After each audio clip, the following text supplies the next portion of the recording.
Welcome to A Mile Deep, and in today's podcast, we are going to go a mile deep into building your support system. Now, this is so important for you if you're looking to go 10x in your life, in your work, and become the best human being possible. And what I mean by this is that often in the sporting world, it would not be unfamiliar to see someone who had a team behind them. They would, like, an athlete treats themselves like an athlete. Now, when I was working with athletes, part of what I would do and the part of the conversation I'd be having with them was who's in their team. And this is the same question I'm posing to you today. Who is in your support team? Now, one of the things that I've often seen in a high performance sport done so well is an athlete that builds out their team. They've got the strength and conditioning coach, they've got the technical coach, they've got the track coach, they've got maybe the skills coach. And I remember watching, especially academy players, work with things like people like technical coaches or even like scrimmaging coaches. When I used to watch the WRU training the young academy players in the college I worked at, there'd be young college academy players getting world-class coaches come and teaching them scrimmaging, ball skills, and they were very, very, very intricate drills that we were doing. But what was amazing to see at such a young age, these young lads were being taught how to build a team around them of people that would teach them very specific things because they were qualified in a very, very narrow channel of skill sets. And I think this is what happens, especially for you as a performer. So if you're a leader of a business, if you've got a team below you, or you've got a family, even a family to support, you've got to make yourself so tip top in terms of your health, your energy, your performance, your mindset.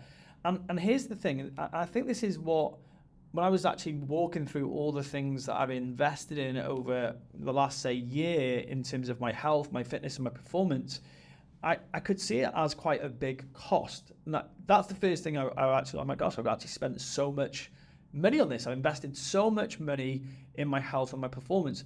Here's the flip side of this, though.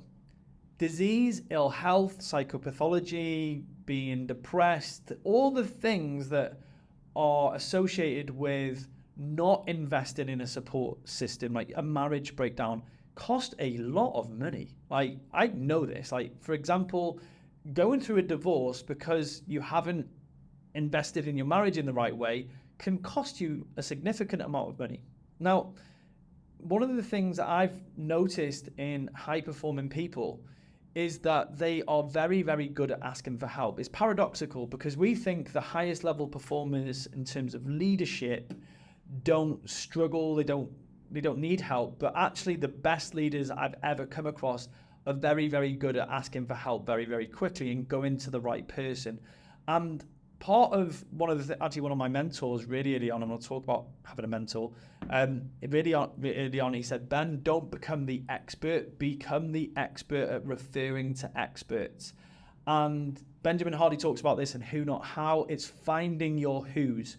Who are the people that support you, that challenge you, that give you the necessary skills, advice, wisdom, experience in the relevant parts of your life? And what I want to do in today's podcast, I'm going to walk through 10, I'm actually going to name the names. I'm actually going to give you the referrals. I'm going to tell you who I use where possible, because I think that to be a high performing leader, you need to look at building your team. Actually, what's inspired this podcast, I got off the telephone with one of my clients who's a London banker. You know, he works in banking in London, and he's got so much right in his life. Like, there's so many good things that are going well in his life, and part of the next phase of his growth is performance and self-actualization and stuff like that. And part of that process, you do need to start looking at, who is my psychotherapist? Who is my shaman? I'm going to talk about that because I never thought I'd be talking about that. I mean, even 10, 15 years ago, I'd be like, never would have believed that I have a shaman. I can't even probably say the word right. You might say shaman, I say shaman. Who's your pastor? Who's your counselor? Who's your psychotherapist? And we're going to walk through 10 people I believe that you need in your team in order to thrive in your business and in your work. Now, not that you need them all. I have invested in all of these people. Now, the frequency may change. I might meet with a mentor once a month or once a week, and I'm going to share that with you. So I'm going to talk about who they are, their frequency that I had when I was working with them, and I'll allude to some of the things that they're going to help you with and how they differ as well, because I think it's part of being in self-development for so long. I've experienced so many different flavors of support and coaching and mentoring. So this will be really helpful for you if you're looking to find the right guy, find the right guy, find the right gal. And the first person I've got on here is a psychotherapist. So I believe that a high performing person needs a great psychotherapist. Now, I never would have thought this when I first went into having psychotherapy, because I'd never experienced what it really, really was. I didn't understand it properly. But what I see psychotherapy as is putting the handbrakes down on the past. It's about removing the unconscious friction that you've got from stories that you haven't processed properly. Now, I believe from my experience, the best way to do psychotherapy is with the body, by using the body, the mind and the body. And the two people I've used are a guy called Tim Woodman. He's a phenomenal psychotherapist. He's based in Bangor. He was head of psychology in Bangor. He's very, very, very, very good at what he does. I refer so many people to him because Tim did this really lovely blend of short conversation where you're talking, some talk therapy, so we get to the material that you brought to the session, then we'd work with the body. We'd do breath work, we'd do all sorts of movements and reenactments and all sorts of stuff, and it would help me process some of the things that I was trying to work through at the time. Now, what was really helpful about his work is that he was a master at holding the space. I felt so safe. I felt so understood. It felt really easy to talk to him about anything. I could tell him anything. And then also the work that he did was so well informed. Like, he could spot things in my body that I was doing whilst I was doing exercise, saying, well, because you're doing this is showing that this is going on. And I was like, how do you know that? It blew my mind. It was an amazing experience, and it was transformational. It really, really did help me shift through a really big part of my development as a man, as a leader. I also recommend a guy called Matt Gurd. So Matt is the king of creating safety. I have not only worked with Matt on my own retreats, I've had him come in and deliver retreats for me, and I've been on those retreats. Matt creates a way of working with the breath and the body and the mind and feelings that it's so safe that you just feel that you can process any of the rubbish, the crap that you've been holding on to as a man or as a woman. Matt has got an incredible energy, and he's very, very good at what he does. So we got him in on the 10X retreat, and just to give people an experience of what it's like to do some therapeutic work, because I don't think that you can accelerate forward whilst you got the handbrake up. So when I do retreat work with people, I always take them to a qualified, board certified, or very massively experienced psychotherapist, and we do the work together. I actually do the breath work with my clients because I think that's such an important person to have in your camp. So that's the first person I put on there. The second thing is a coach. So the second person to have on your team is a coach. Now, a coach, in my experience, a coach helps you create the future. Now, psychotherapists can be about healing the past, and you can heal the past in the present, but at the same time, it's about looking at the past. A coach helps you look at the vision of the future. And a coach helps you not just help with the expansive discipline of seeing a bigger vision and seeing what's possible and possibility, but it's actually operationalizing that. It's turning that vision into actions. And sometimes the way that I work with my clients when I'm coaching them is first of all, we create a big vision. We challenge their thinking to create the biggest vision that they can conceive. And then it's about playing games and making commitments that it's going to help make that vision a reality. And coaching can often be helping you remove just the obstacle that's in front of you. Now, this is why a coach and a therapist working together can be really helpful, because I find it's most effective to have a coach when you're in momentum, because a coach can really help you almost put NOS in the car and work faster. But again, if the handbrake's up, it's going to be a really difficult experience to help you move forward. So what you want to be thinking about is that, do you need a psychotherapist because you feel so stuck, you're so reminded of the past, there's so many things in your past that's inhibiting you from getting momentum? Is that the best time to sign up with a coach? Or if you do sign up with a coach, have they got the therapeutic tools, skills, wisdoms, qualifications in order to help you move forward? So I've used a guy called Tom Palmer before. Tom is an amazing men's coach. I worked with Tom on my relationship conflict. He was phenomenal. I endorse his work. I've worked with, I've seen Pete in action. So Pete Taylor, you've seen him on the podcast. Pete's a great coach. He doesn't know he's a coach. He is a guide. He's a mentor. He would maybe call himself a consultant. I'm a phenomenal coach. Maybe endorse myself a little bit there, but the people I've used that have been really, really great. And I've also used coaches to help me with my business. I use a guy called Louis Calvert. Louis's an amazing business coach for the model of creating a really great online business. But they're the people I've used most recently. I've had coaches my whole entire life. I've had a guy called Dax Moy, who will be on the podcast, I think, next week. The best experience of real great coaching I've ever seen or experienced personally, is probably, I would say, Ankush Jain and Hina Khan and Yassine Dadabe. Like that, they are just like world class. Like that. They are just another level, and I really, really admire the way that they coach. Like Ankush has just got this really cool, calm. There's a podcast I've done on Mile Deep about coaching with Ankush. Equally, Hina, watching Hina with her clients. Like I co-coach with Hina a lot. She flew me out to work with her clients in Toronto this year, and when we coach together, we are like a force we're a force of nature. But watching Hina coach is absolutely incredible. And like one of the things you can do, you can actually sign up for one of her weeks where you can go and experience her work. And it really is powerful just to watch how she coaches. So if you're a coach and you want to watch proper coaching, get a coach. And I think this is what I think is one of the biggest problems in the coaching industry at the moment, is there's so many pseudo coaches that have popped up. They've got no qualifications. They don't know what coaching is. They've never really had a coach. They've had someone tell them what to do or follow a blueprint, and that's not coaching.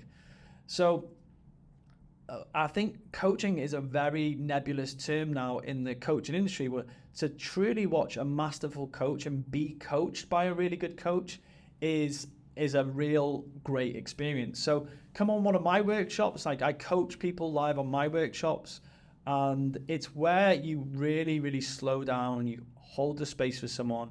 You ask them where they are, where they want to get to, and what's the space in between, and how you're going to step forwards. So having a coach is imperative for a leader. I think a leader definitely needs a coach. And that quick insight for you here is that so many people will often say, well, does a coach have to have achieved what the client has achieved? And this is where I think that if you look at professional sport, where coaching came from, did Alex Ferguson have the talent of Cristiano Ronaldo? No, he didn't. He could never kick a ball the way that the Ronaldo could. And I'm using a football term, so you have to be, but I'm not a football fan, but this is a really great example. He couldn't kick a ball the way Ronaldo could, but he could coach Ronaldo to be the best player in the world. And that's the thing, is that you don't need to have someone who's your coach who can understand the skill set you need to do your work. They just need to understand about being able to get the best from you. So a lot of my clients are actually way ahead of me in terms of things like their skill set, sometimes even the amount of money they've made. Sometimes it's all these sort of things where they will be significantly ahead of me. However, the thing that they've come to me for, normally like emotional intelligence, communication, leadership skills, group leadership, but all the different parts, even relational leadership, they they are actually struggling with that, and I'll coach them around that specific part of their life. So that's where a coach differs from what I would say a mentor would provide for you. So a mentor is the third person you need in your team. A mentor generally will have done the things that you've done or want to do.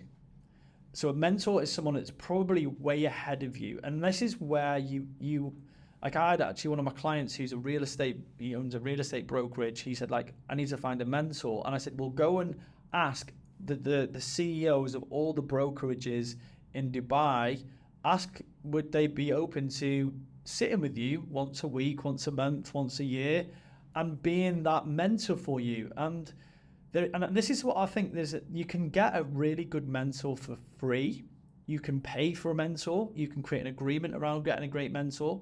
But the thing that I think is really important with this is a mentor is someone that has got so much wisdom and they understand the principles. They understand the principles of success and what you're trying to achieve. They're not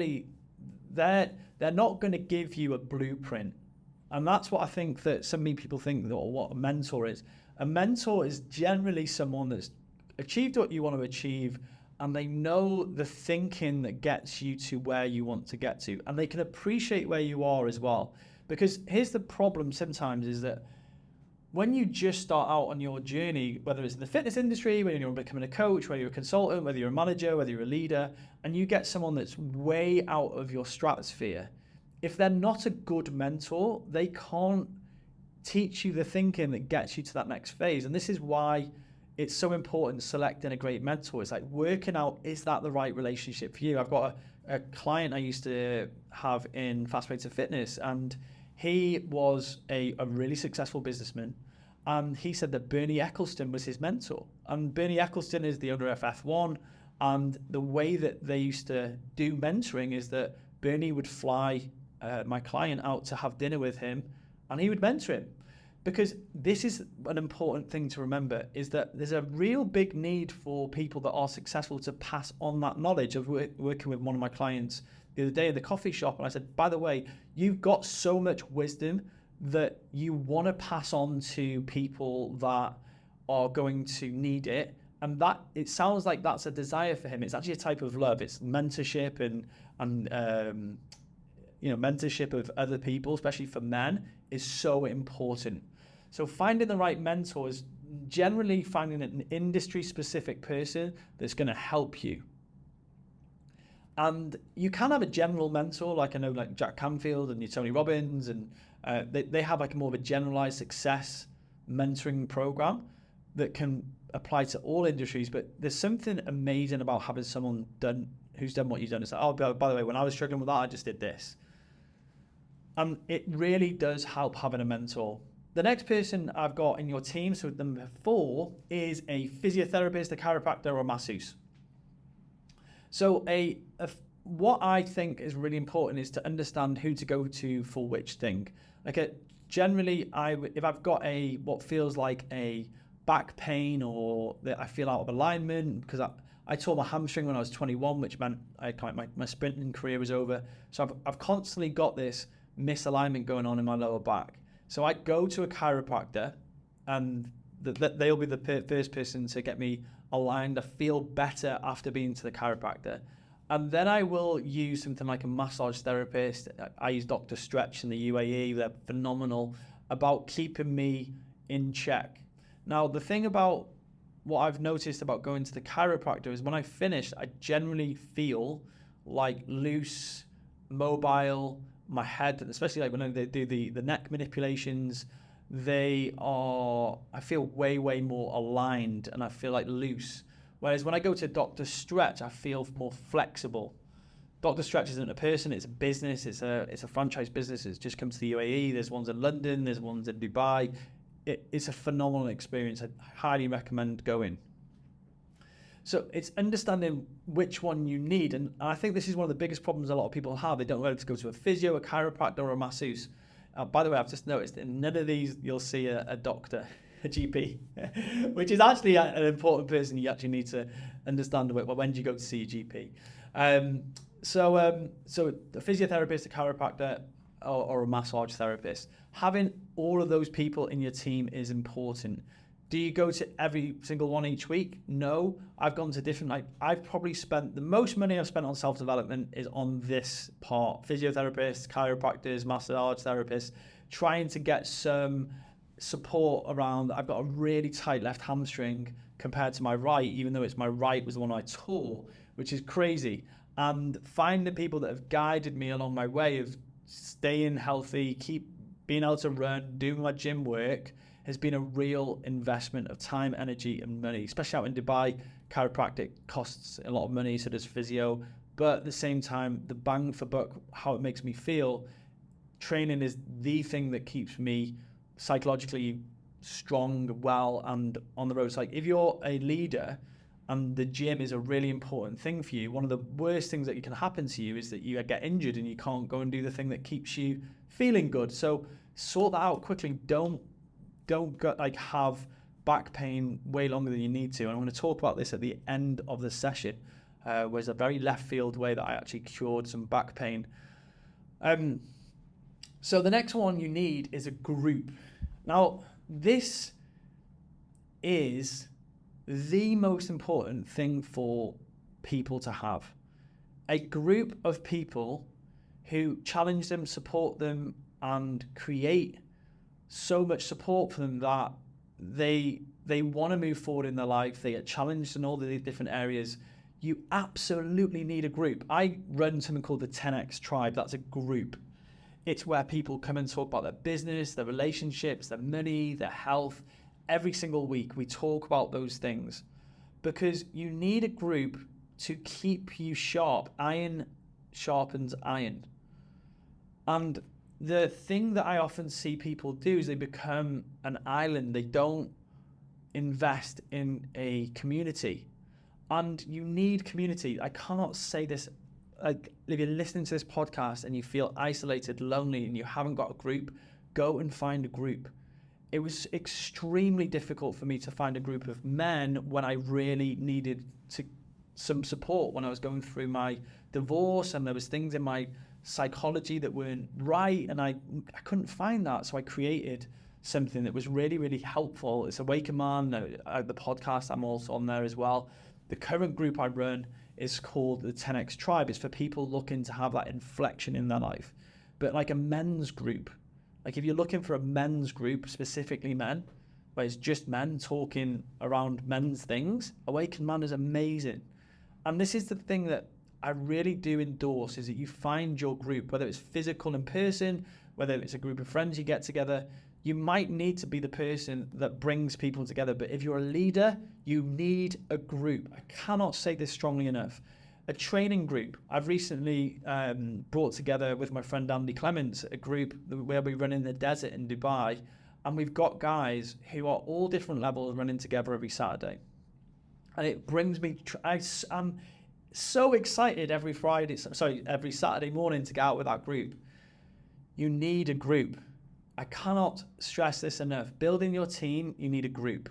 And if you're a leader of a business, having a group of people to challenge your thinking, to push you, for you to actually open up about your marriage or your relationship, but in a place that they would understand. So an example of this, I used to go to a guy called Dan Bradbury. I went to his mastermind for, I think it was like a year. Mark and I, when we were running Fast Way to Fitness, we would go down and it would just be about business. We'd never talk about relationships in that mastermind. It was very, very little disclosure of my relationship or what was going on.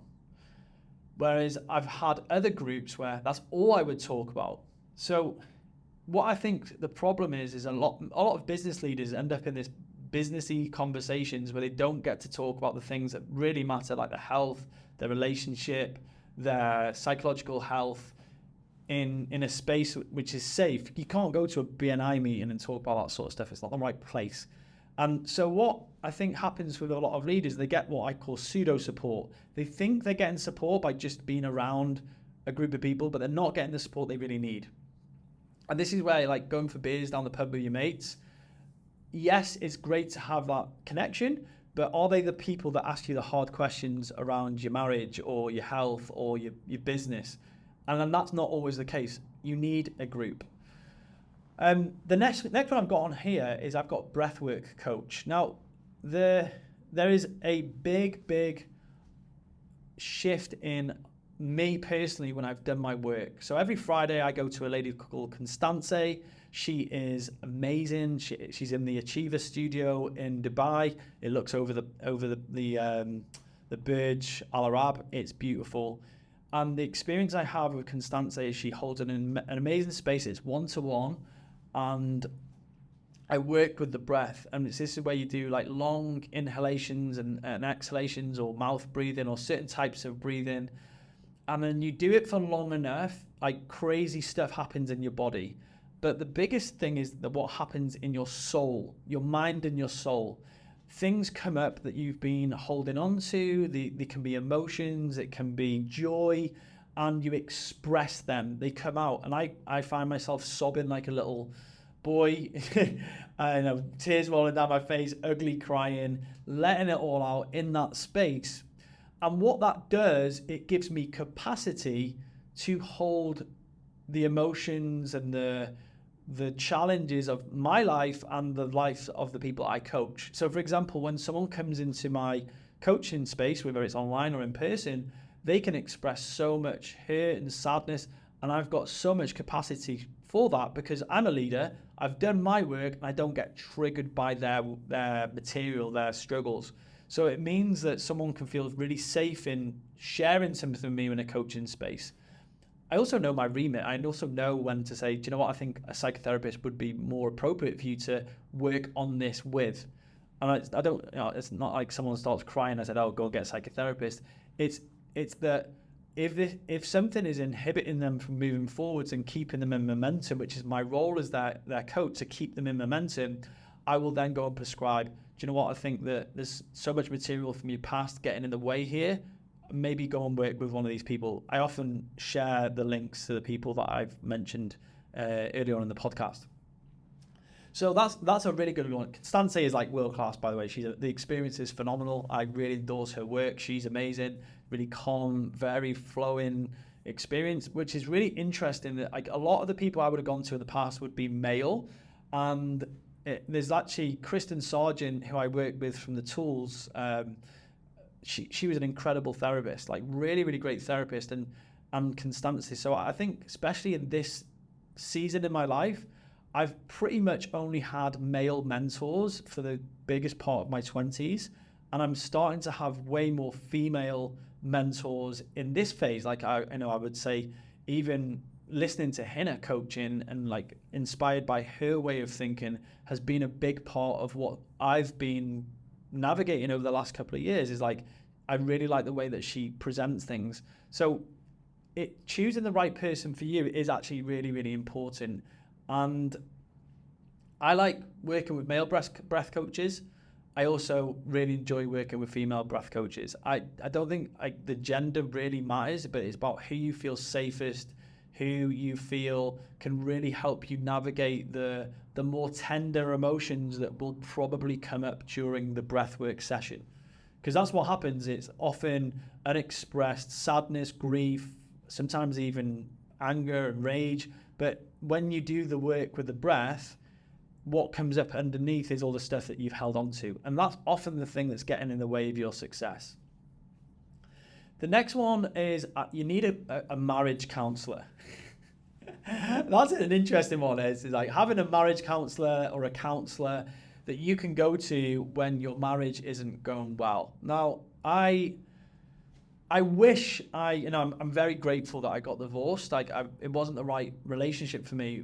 However, the thing is that I've noticed in marriages that thrive is that when things aren't going well, they've got somewhere to go to talk about their marriage. And I don't think that I've ever experienced a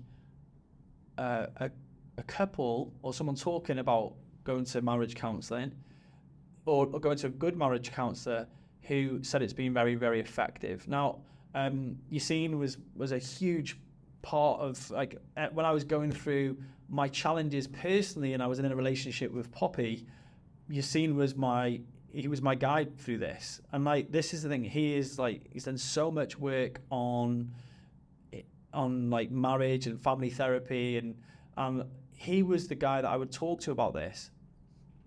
And what would be really helpful is that I had someone to talk to about how I was showing up in my relationship.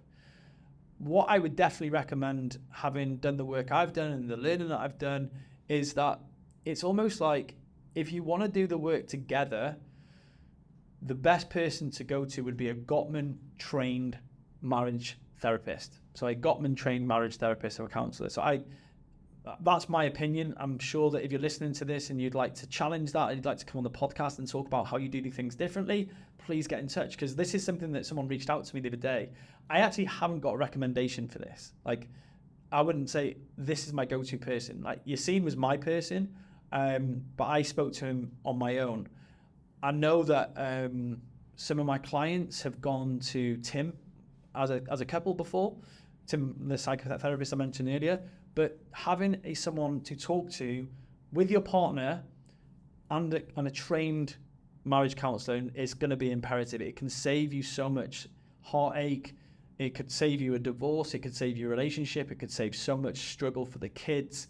I think that being in a position of leadership is going to put strains on your marriage. It's inevitable. You've got other people apart from your wife and your kids that you care and you lead and you think about. And that's inevitably going to be a burden of being a leader. So one of the things that I really do think you need to make sure is in your team, if you need that, is a marriage counselor. The next person you need in your team is a confidant, somebody you can just talk to, confide in, and they'll just listen to you. I'm very lucky. I've got Pete Taylor, who's probably my confidant. I've got a guy called Lee Gurney, he's my best mate. I can talk to Lee about anything. So we would go running in the desert, Lee and I just sometimes just bitch off and, just whine and moan and say things and I just get it out and vent. And this is actually a really good distinction I learned from a guy called Paul Silver, his partner, is the difference between a venting and whining and moaning is that when you vent, you actually identify your part in the problem. And often we'd be running in the desert, Lee and I would be, venting about how things are, things in my relationship, things in the business, things about other relationships in the business, things about clients. And he would do the same about what was going on for him. And it's just like this person I could confide in, like I could really go a mile deep with and just share things unfiltered. And all I was looking for in a confidant is just a me too. Oh, that must be hard, And also the kick up the arse, the inevitable kick up the arse that you need when you are whining and moaning and venting and all that sort of stuff. Sometimes dude, come on, chop, get on with this. You said you were going to do this and you haven't done it. And that is someone that you really, really need. And finding a confidant is difficult. I've got to say, I've got probably the thick end of 20 years worth of friendship with Lee under my belt, and with Pete, we've done a lot of work together. We've actually been in therapeutic sessions together. We've done a lot of breath work together. We've been all over the world together. We've shared a lot of experience. But this could be on the other side of a conversation for you. This could be that you have a really good friend, but you haven't had the conversation saying, listen, this is what's going on. My marriage is falling apart. My business is on its arse. My team are struggling, or I feel suicidal. I feel like taking my own life is the only way out right now. Whatever it is, this is where courage is going to be so important for you. You might have a confidant in your life who's there to support you, who will listen to you. Actually, I was thinking, my good friends, actually all my close friends, I could do this with. And I'm very, very lucky to have them in my life. But having that person and accessing those people are two different things. So having that confidant is and as I'm going through these, you might want to listen to the podcast and what I'll do is I'll put all of these in the show notes, and you can write down, who are these people for you? Who is your confidant? And it definitely shouldn't be your partner. I think it shouldn't be your partner. And that's my belief, because I can share stuff with Poppy, which is, I know my partner is like my team outside of my, I've got this down later on as your partner, but is it some of the struggles that you might be having might be around your partner, and you need to go and get yourself right in order to have the right conversation with your partner. Most of these people, psychotherapists, groups, a lot of the work I've done in these groups is to help me get in the right place to have a good conversation with Poppy or previous partners. So like, this is really important to look at these different people. Next one I've got is a blood work or a chemist or a nutritional therapist. So I'm currently using DNA Health and Wellness in Dubai in the marina. I was struggling immensely with my Achilles, I had Achilles tendonitis, and I tried everything. And I ended up thinking, well, hang on a second, could I try peptide therapy, which is where you inject peptides, proteins basically, into your tissue. And I tried everything. I tried chiropractors, physios, all sorts of exercises, long period of time where I was doing a lot of S&C work on my Achilles. Nothing was working, and I tried peptide therapy and it healed in an instant using BPC 157. I'm not endorsing that you go and take this without proper medical examination and assessment. So that's what I did. I went to DNA Health and Wellness. I talked to the peptide therapist there, and he prescribed that. It was really, really, really helpful. And this is the thing, is like having the right blood work, the chemist, endocrinologist, or you've got a really well-trained doctor in your corner. This is absolutely a really imperative part of you as a leader performing at your best. I spoke to a guy that has something called Core Performance. I can't remember his name. And he works with high-performing city bankers who are high stress, high intensity work. And the first thing they do before they give them any nutritional prescription, health prescription, anything, is they just do blood work. They get their bloods taken so they can give them accurate prescriptions of what they should be looking at. And sometimes, and this is what's really interesting, is that having someone look at your blood and look at your data can be very, very helpful. Like, especially the analyses that are there are absolutely amazing. And equally, sometimes it can come down to the basics as well. You're just chronically dehydrated, you're just chronically stressed, you're just chronically underslept, you're just over drinking coffee, you're not consuming enough minerals. It's the basic stuff that's probably going to come out of that, but it's targeted analysis. So if you've got a problem, you're going to get to it way quicker if you've got someone who's in your corner doing your blood work, your blood chemistry, something like an endocrinologist as well, look at your hormones, because there could be a real imbalance, especially for men. Now, a lot of guys will be on TRT these days, which is not a lot of guys, very few guys actually, but it could be that you're feeling chronically depressed, stressed, and your libido is in the basement, you're not gaining muscle, you're blowing, really pushing hard in the gym and not seeing any results. And it could be a hormonal issue. Especially for guys. And it's just a visit to a qualified endocrinologist, getting a blood panel done that will help you inform yourself. Now, what's really funny, I actually had a client and he was sure that it was a hormonal issue why he wasn't losing weight. And he got his bloods done, absolutely tip-top testosterone, tip-top everything. And it was really interesting. Like, he was like, you just need to stick to the plan. So kind of, it's funny because sometimes we go to this really highly educated level of analysis, but all we need is just to follow the plan. And then the final one I've got on here is, and I never thought I would actually be talking about this, is a shaman.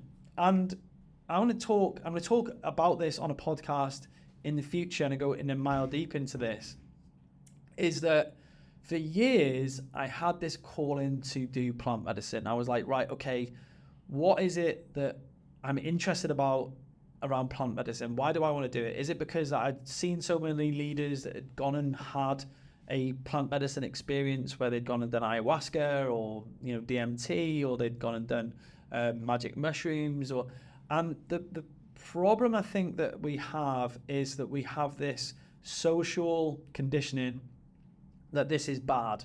This is it shouldn't be done. It's like a recreation. It's like taking cocaine or MDMA, and I think what's happening, especially in this last decade, is there's been a real resurgence and positioning of these drugs as ways to help optimize your mind and your soul more so.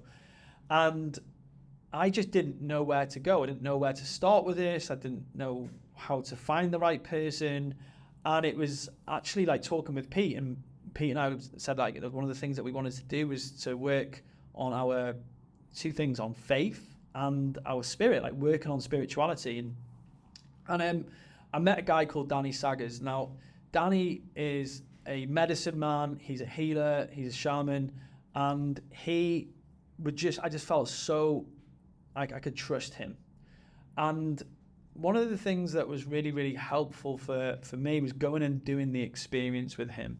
So I want to endorse Danny's work, because it's not just about the medicine itself. I think it's about the environment, the process, the ritual, the experience that you have. And I think as a leader, if you feel the calling to do that work, you need someone in your corner to do it in a safe way.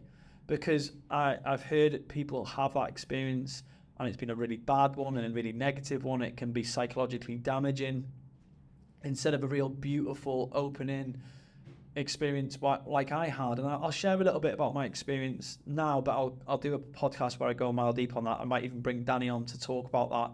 Is that I did a psilocybin experience, and one of the things that I did is I processed a lot of childhood trauma that I had created about the narrative between the love between my parents and the love that they had for me, and also my relationship with masculinity. Now, because my mum on occasion had maybe said to me, just like your dad, and she'd said it in a way that was scorning or nasty, and the tone in her voice I perceived as negative. It might never have been negative, but that's why I perceived it.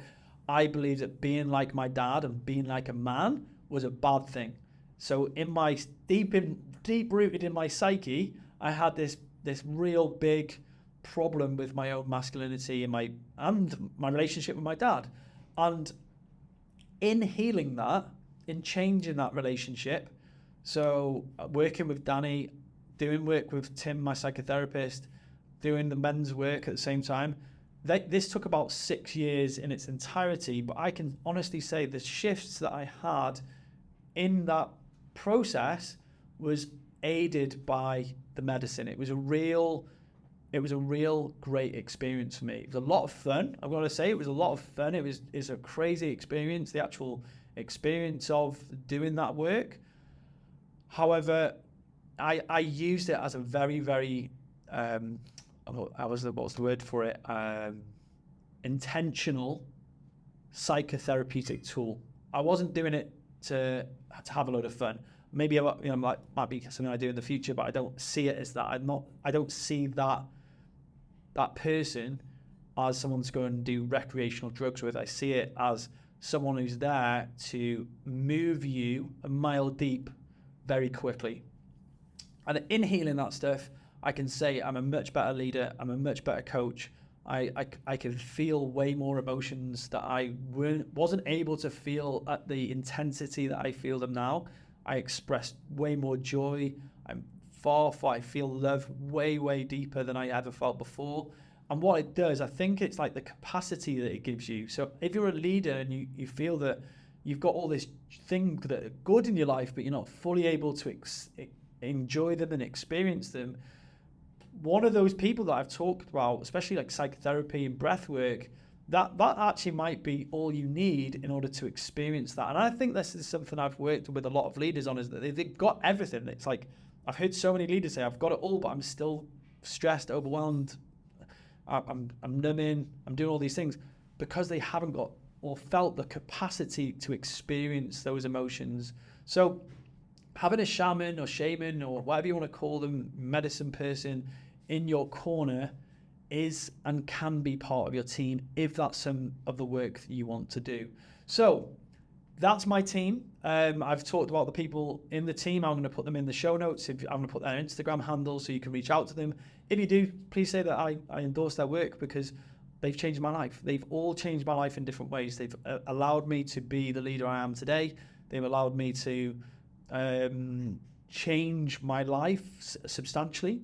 And these are all people that I use in the 10X Tribe and on the Mile Deep Mastermind. So honestly, if you are interested and you are looking for someone who can bring that kind of team together and help you build it, reach out to me for coaching, because honestly, this is part of what I do with a lot of my one-to-one clients, is build their team. Now, I've actually just given you on this podcast the resources to do it yourself. Equally, I think having someone like me who can prescribe the right person at the right time is imperative for you as a leader, because sometimes the right person is not going to have a shaman, or it's actually just going to get a good personal trainer and working through that. I think there's one that goes without saying. It's about having a great partner, having a great person in your life. I'm going to save that for a different podcast. This podcast today is about the team that I've got outside of my marriage to help me in my life. But I think what I'll do on a different podcast is looking at like how you can optimize your marriage to help you be the best leader possible. So thank you so much for listening or watching. If you've enjoyed this, please give me a rating. Please subscribe to the channel. I want to bring you more content like this. And I honestly, just talking about, especially the shaman experience, is very, very edgy for me. It's a new experience. I don't talk about that a lot. I'm going to talk about it more because it's something I believe in. And I'd love it if you could share some of the feedback if you really felt it's helped you in some way. Thank you so much for listening or watching, and I'll see you on the next podcast. Take care.